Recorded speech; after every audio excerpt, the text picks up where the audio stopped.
Well, everyone, thank you so much for joining us for this special reading event with our Physician General for the Commonwealth of Pennsylvania and our Superintendent, Mr. Eric Turman. At this time, I'd like to turn this session over to our Superintendent. Okay, thank you, Ms. Keys. Good morning to all the students and all the staff. This is a wonderful opportunity for all the students and staff in the Harrisburg School District. So I'm very quickly going to introduce Dr. Johnson, and at that point in time, I will turn it over to her. So Dr. Denise Johnson is the Physician General for the Commonwealth of Pennsylvania. Prior to serving in this role, Dr. Johnson was most recently Chief Medical Officer of Meadville Medical Center. Before joining the Meadville Medical Center leadership team in 2008, Dr. Johnson spent 13 years in private practice in Meadville. She is board certified in obstetrics and gynecology by the American Board of Obstetricians and Gynecologists and is a fellow of the American College of Healthcare Executives. She is a former commissioner of the Governor's Commission for Women. Dr. Johnson has been involved in various community and regional groups focusing on diversity and inclusion and on the needs of women. She is a former board chair of the Meadville Area Free Clinic and is a past chair of the board of directors of the Pennsylvania Coalition Against Rape. She received her Bachelor's of Arts degree in biology from Boston University, medical degree at Georgetown University School of Medicine, and completed her residency at Vanderbilt University Medical Center. As at this time, I would like to introduce Dr. Denise Johnson. Well, thank you so much, Superintendent Turman, and thank you, Ms. Keys, for having me. Good afternoon, everyone. I'm very excited to be here. Thanks for allowing me to read a story to you this afternoon. And I will jump right on into it. So this afternoon, I am going to be reading Ava Antibody Explains Your Body and Vaccines. It is a book that's written by Andrea Cudd-Alamani and it's illustrated by Roman Diaz. So let's dive right in. Next page. When you are at the doctor, she may say, you need a shot. It can be scary and even hurt a little.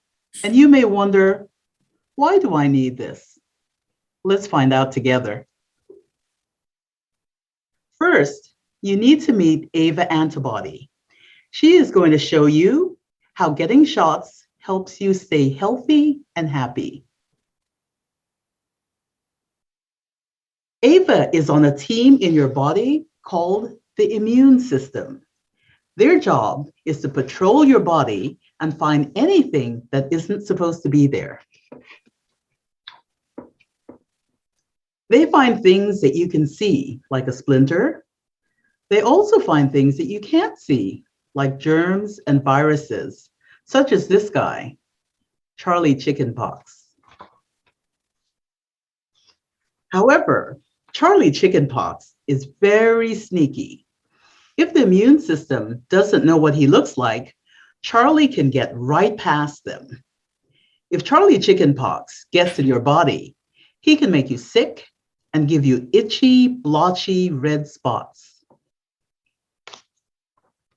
Once the team has met Charlie Chickenpox, they know what to look for and will sound the alarm. Then the immune system can band together and get rid of him. This is Will. He has never had Charlie Chickenpox before, so Ava doesn't know what to look for. What do you think happens now? Since Ava doesn't know who I am, I can make this little boy have chickenpox, but she will remember me. I only have one chance to make Will sick. Charlie Chickenpox snuck right by Ava, and now Will doesn't look so good, does he? He has a fever and yucky, itchy red bumps. Will can't go to school or play with his friends for days. Ava can see Charlie Chickenpox now, so she sounds the alarm for the rest of her team to get rid of him. Now that I know what to look for, Charlie Chickenpox can't sneak by me anymore. I will be able to spot him quickly and he can't get Will sick.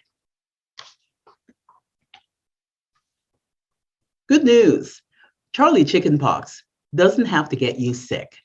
Ava just needs to know what to look for. Your doctor can teach her with a special trick, shots. Doctors give you a shot because it has a special kind of Charlie chickenpox in it. This shot helps Ava know what Charlie looks like. This way, she can sound the alarm and stop you from getting sick when he tries to make a home in your body. Another word for shot is vaccine. This is Ashley. She had the chickenpox vaccine last year. Even though Charlie Chickenpox tried to make her sick, he couldn't. Why not?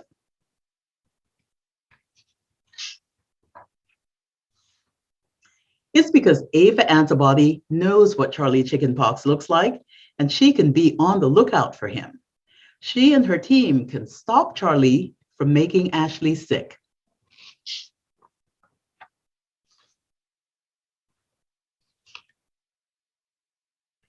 Getting the vaccine helps you keep your friends healthy too. Amara is friends with Ashley. Her baby brother is too young to get the shot. If Ashley got sick with Charlie Chickenpox, he could easily spread to Amara's brother too.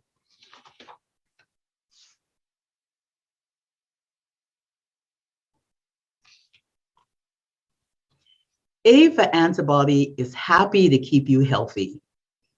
It's her favorite job. The end. Well, I hope you enjoyed the Ava Antibody Explains Your Body and Vaccines. Now, I'd take any questions that any of the students or teachers might have for me.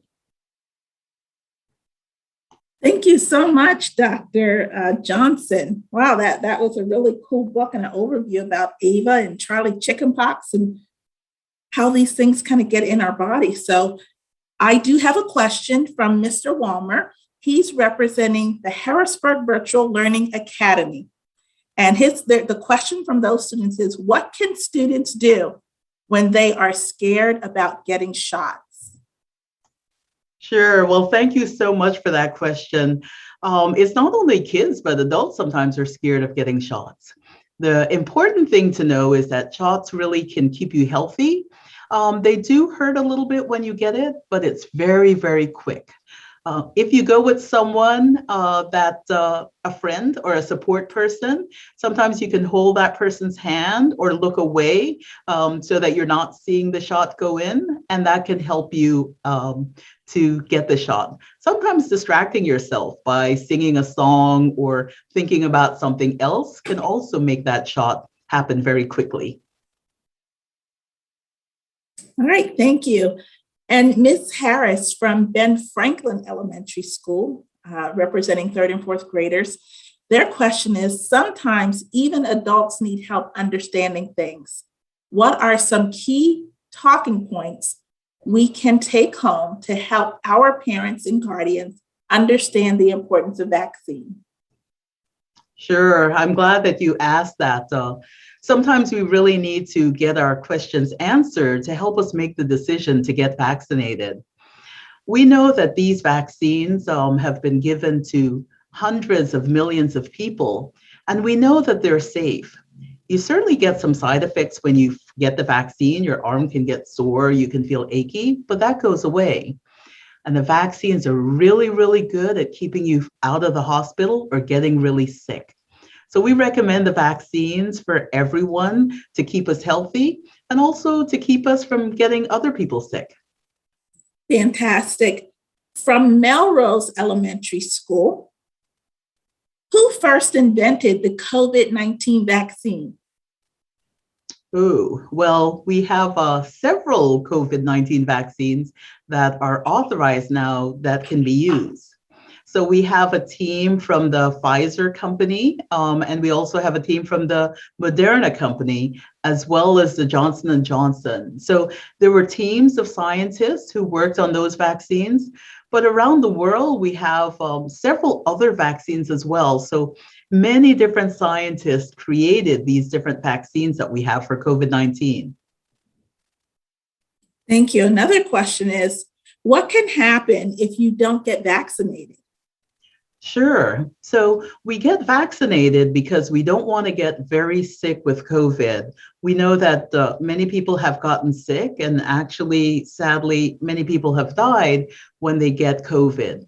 Sometimes when people get COVID, it's very mild and they recover quickly, but many other people get extremely sick.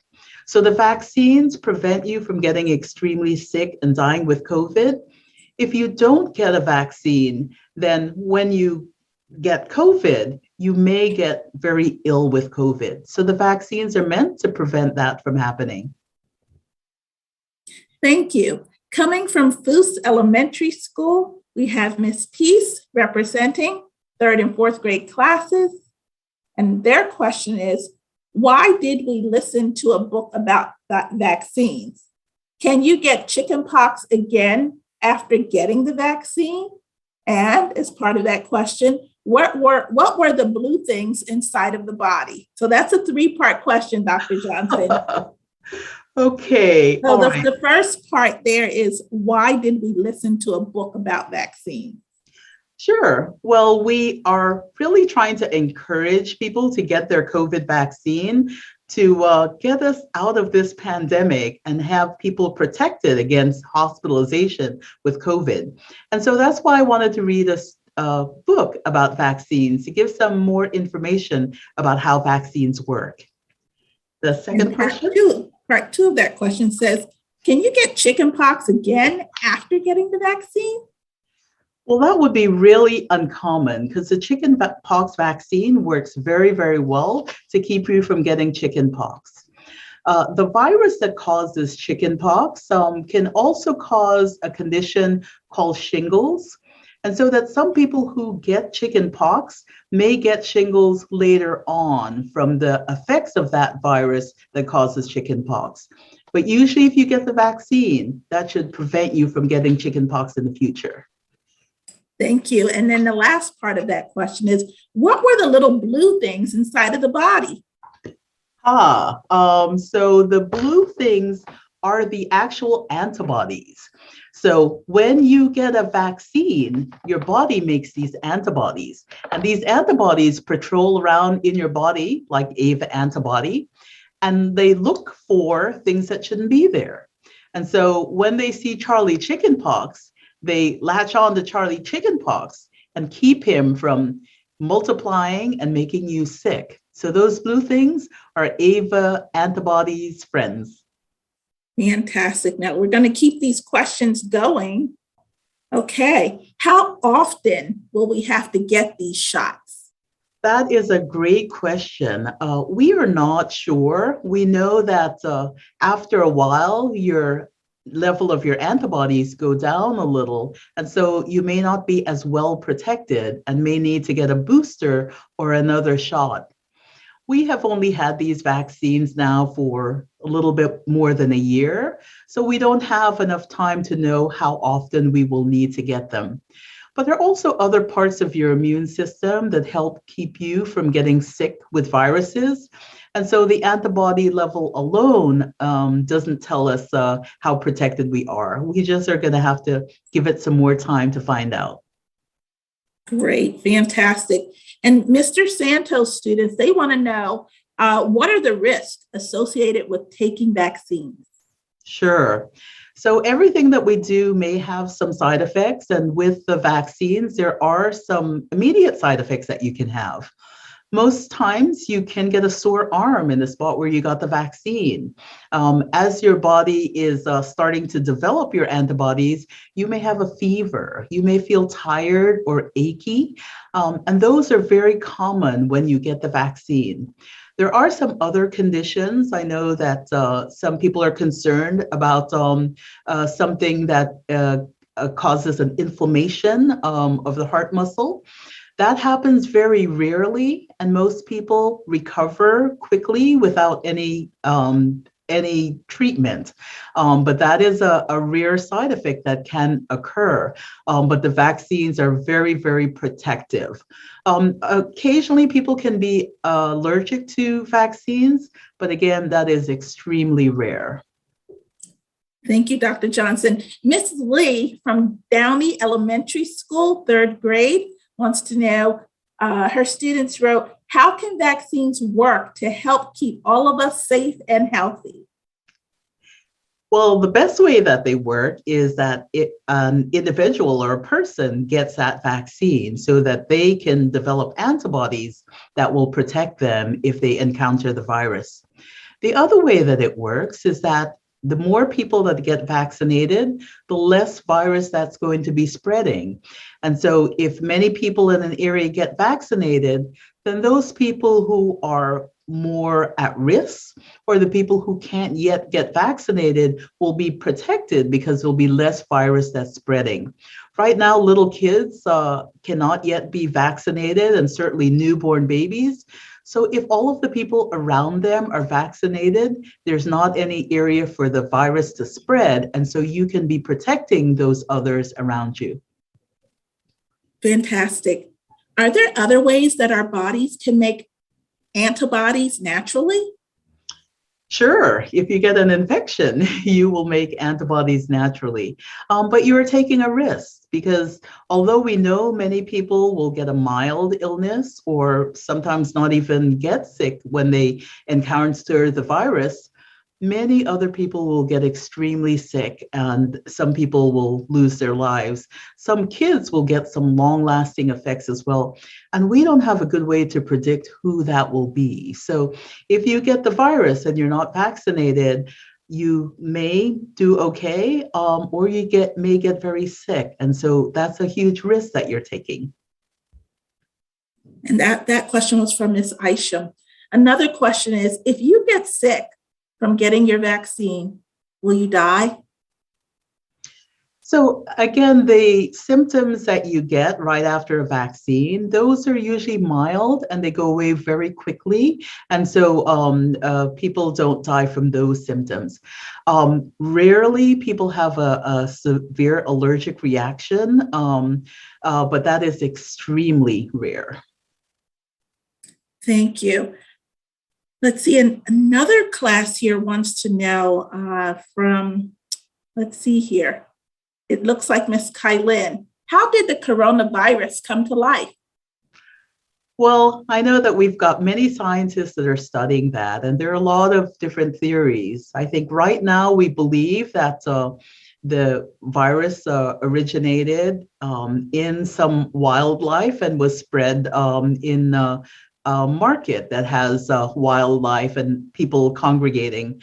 But scientists are still studying that. There are a lot of other theories as well. And so I don't think we have quite a definitive answer, but we're still looking into all of the possibilities. Thank you, Dr. Johnson. What was the first vaccine ever made? This comes from Mr. Brigham's class. What was the first vaccine ever made? Well, I'm not sure I'm exactly sure about that, but I know that in ancient times, there are a lot of techniques that people use to actually do vaccines before vaccines were even known. One of the great successes we have are the smallpox vaccines. And all of you, because we've done such a great job with smallpox, probably don't really even know about it.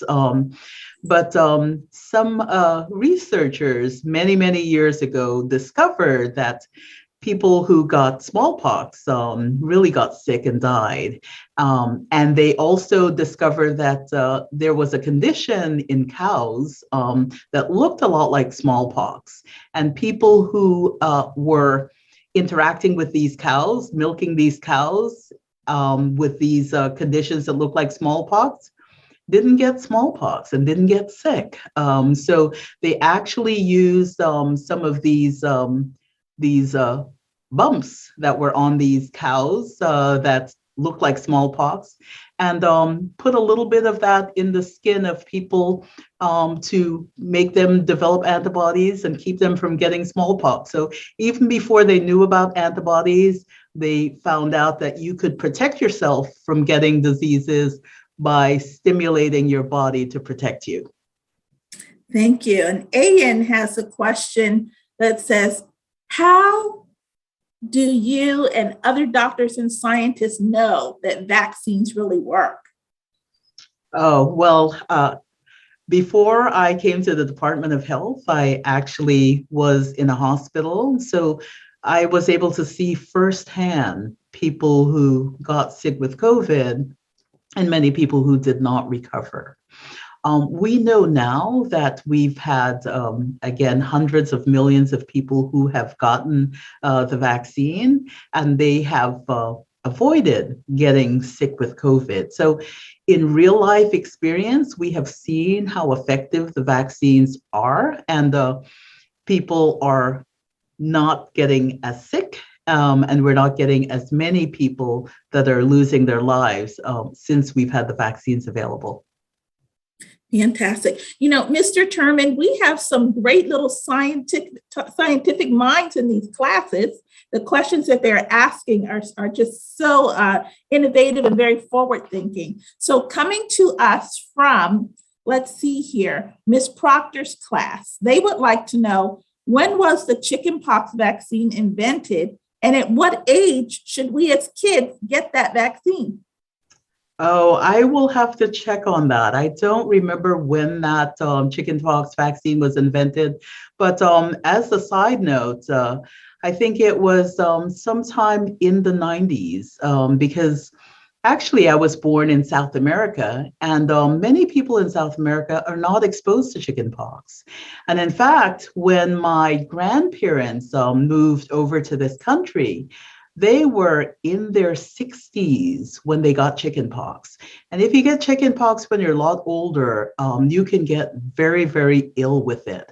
And so I was very anxious to get the vaccine. And so when I was training in my residency program, this was in the 90s, I was able to get the chickenpox vaccine, and that was relatively new. So I was very happy to get that chickenpox vaccine, so I won't have to get chickenpox. But I did have family members who got it when they're much older because we just weren't exposed to chickenpox there. Another question from Melrose School. Looks like Mr. Brandon Isham's class. Do we know who the first person was in the world with COVID? So I don't know that name specifically, but I know that it was someone in China, and it was in Wuhan, China, that they were describing this condition where people got extremely ill and had a lot of injury to their lungs, difficulty breathing, and people were dying. I think that was 2019, right around Christmas time, is when we started hearing those reports. And so that's where the first people were that developed COVID. We didn't have a name for it at that time. I'm sorry, coming from Foose Elementary School again. Do the cows still have bugs and viruses? Yes, wildlife and animals actually can get viruses and can get illnesses as well. I think there have been some reports that COVID-19 has been found in deer as well. So we know that animals can get infected with viruses, and that continues on to this day. And Mrs. Keller's class would like to know, they are fourth graders. They want you to know that they are fourth graders. What are some of the lasting effects of COVID-19 that we can look forward to in our life? So there are effects on the body that we're still trying to figure out now. We know that some people who have been sick with COVID have some long-lasting problems. Some people have problems controlling their blood pressures. Some people have headaches that continue. Some people have breathing problems. There are a lot of other heart problems that we're finding in some people who have had COVID. Because COVID is so new, there's so much that we're still learning about it. And so I'm sure 5 or 10 years from now, we'll have a better idea of some of the long-term effects of COVID. But there are also some non-medical effects of COVID. I think that we have learned areas where we can improve our health system, areas where we can improve our coordination so that if we have another pandemic or another disease that is spreading so widely, we'll be a little bit more better prepared to handle it. Okay, so in that same vein, is COVID here to stay? Well, I think we were all hoping that after a couple of weeks or a couple of months, it would magically disappear and we would go back to our lives as before, but it really doesn't look like that. There's still areas where, especially when there are a lot of people who are unvaccinated, the virus keeps spreading. And as the virus keeps spreading, it also keeps mutating and changing. And that's why we get different variants. As long as the virus keeps multiplying, it will keep changing. And so we have to be vigilant to look for new strains and make sure that all of the treatments and the prevention that we have for COVID is still working against those different variants. Thank you. We have a student named Journey, and she wants to know, if you get the vaccine, will you feel stronger after you get the shot? Well, not that I know of. I think that mentally, after I got the vaccine, I was so relieved. I had seen, again, many people who got very sick with COVID. And I also have family members who would be at more risk, and I didn't want to give them COVID. So after I got my vaccine, I was very excited to know that I was protecting myself, but I was also protecting family members. Fantastic. Now, before we move on to your career questions, one more question about COVID, and that comes to us from Ms. Rossman's class, and they want to know, how much longer do we need to wear these masks? Well, I think that we've had some recent updates from the CDC, which notes that with the Omicron, we had a huge increase in cases with Omicron, but those are really going down pretty quickly. And in many areas, the amount of COVID that's spreading seems to be going down. And since we have so many more people vaccinated, there are areas in the country, very many, where COVID is not spreading as much. And I think that in those areas, we can relax in terms of our masking. Masks are still needed in some cases. The first one is if there's a lot of COVID spreading in your community. The second one is if you are at high risk, if you've got some conditions that make you at risk, you might want to wear a mask.